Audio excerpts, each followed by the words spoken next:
A Dead Body by Anton Chekhov. A still August night. A mist is rising slowly from the fields and casting an opaque veil over everything within eyesight. Lighted up by the moon, the mist gives the impression at one moment of a calm, boundless sea, at the next of an immense white wall. The air is damp and chilly. Morning is still far off. A step from the by-road which runs along the edge of the forest, a little fire is gleaming. A dead body, covered from head to foot with new white linen, is lying under a young oak tree. A wooden icon is lying on its breast, and beside the corpse, almost on the road, sits the watch. Two peasants performing one of the most disagreeable and uninviting of peasants' duties. One, a tall young fellow with scarcely perceptible mustache and thick black eyebrows, in a tattered sheepskin and bark shoes, is sitting on the wet grass, his feet stuck out straight in front of him, and is trying to while away the time with work. He bends his long neck, and breathing loudly through his nose, makes a spoon out of a big crooked bit of wood. The other, a little scraggy, pock-marked peasant with an aged face, a scanty mustache, and a little goat's beard, sits with his hands dangling loose on his knees, and without moving, gazes listlessly at the light. A small campfire is lazily burning down between them, throwing a red glow on their faces. There is perfect stillness. The only sounds are the scrape of the knife on the wood, and the crackling of the damp sticks in the fire.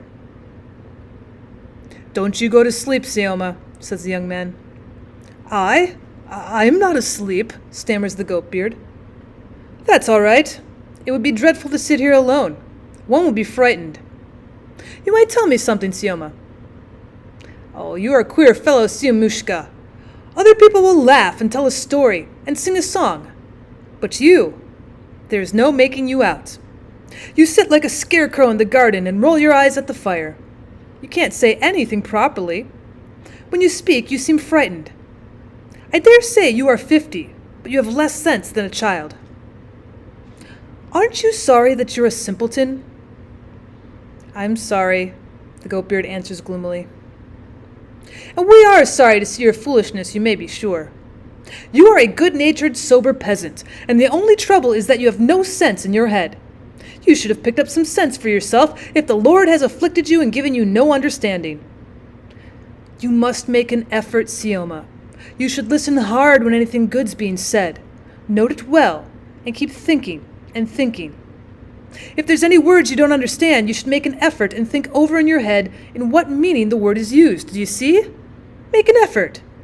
If you don't gain some sense for yourself, you'll be a simpleton, and of no account at all to your dying day." All at once a long, drawn-out moaning sound is heard in the forest. Something rustles in the leaves, as though torn from the very top of the tree, and falls to the ground. All this is faintly repeated by the echo. The young man shudders and looks inquiringly at his companion. "Oh, it's an owl after the little birds," says Sioma gloomily. "Why, Sioma, it's time for the birds to fly to the warm countries." "To be sure, it is time." "It is chilly at dawn now. It is cold. The crane is a chilly creature. It is tender. Such cold is death to it. Well, I am not a crane, but I am frozen. Put some more wood on." Sioma gets up and disappears in the dark undergrowth. While he's busy among the bushes breaking dry twigs, his companion puts his hand over his eyes and starts at every sound. Sioma brings an armful of wood and lays it on the fire. The flame irresolutely licks the black twigs with its little tongues, and then suddenly, as though at the word of command, catches them and throws a crimson light on the faces, the road, the white linen with its prominences where the hands and feet of the corpse raise it, and the icon. The watch is silent. The young man bends his neck still lower and sets to work with still more nervous haste. The goat-beard sits motionless as before and keeps his eyes fixed on the fire. "Ye that love not Zion shall be put to shame by the Lord." A falsetto voice is suddenly heard singing in the stillness of the night, and then slow footsteps are audible, and the dark figure of a man in a short monkish cassock and broad-brimmed hat, with a wallet on his shoulders, comes into sight on the road in the crimson firelight. "Thy will be done, O Lord. Holy Mother," the figure says in husky falsetto. "I saw the fire in the outer darkness, and my soul leapt for joy. At first I thought it was men grazing a drove of horses. Then I thought it can't be that, since no horses were to be seen. Aren't they thieves, I wondered. Aren't they robbers lying in wait for a rich Lazarus? Aren't they the gypsy people offering sacrifices to idols? And my soul leapt for joy. Go, Theodosi, servant of God, I said to myself, and win a martyr's crown. And I flew to the fire like a light-winged moth. Well, now I stand before you, and from your outer aspect I judge of your souls. You're not thieves, and you are not heathens. Well, peace be to you. Good evening.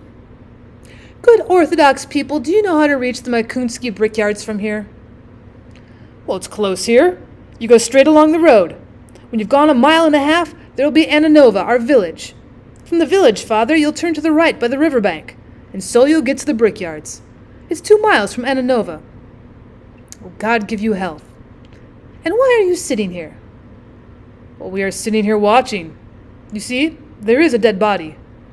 What? What body? Oh, Holy Mother! The pilgrim sees the white linen with the icon on it and starts so violently that his legs give a little skip. This unexpected sight has an overpowering effect upon him. He huddles together and stands as though rooted to the spot with wide-open mouth and staring eyes. For 3 minutes he is silent as though he could not believe his eyes, and then begins muttering, "O Lord, Holy Mother, I was going along not meddling with anyone, and all at once, such an affliction." "Well, what may you be?" inquires the young man. "Are you of the clergy?" No. I go from one monastery to another. Do you know Mihail Polkaperpich, the foreman of the brickyard? Well, I am his nephew. Thy will be done, O Lord. Why are you here? Well, we are watching. We are told to. Yes, mutters the man in the cassock, passing his hand over his eyes. And where did the deceased one come from? Well, he was a stranger.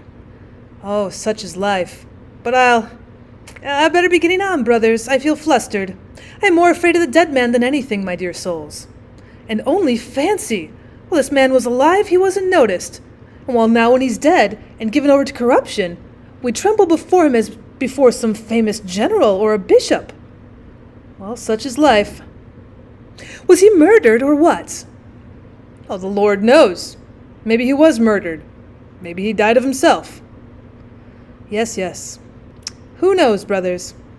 Maybe his soul is now tasting the joys of paradise. Oh, well, his soul is still hovering here near his body, said the young man. It does not depart from the body for 3 days. Yes. How chilly the nights are now. It sets one's teeth chattering. So then, am I to go straight on and on? Well, till you get to the village, and you turn to the right by the riverbank. By the riverbank. To be sure. Why am I standing still? I must go on. Farewell, brothers. The man in the cassock takes 5 steps along the road and stops. Oh, I've forgotten to put a kopeck for the burying, he said.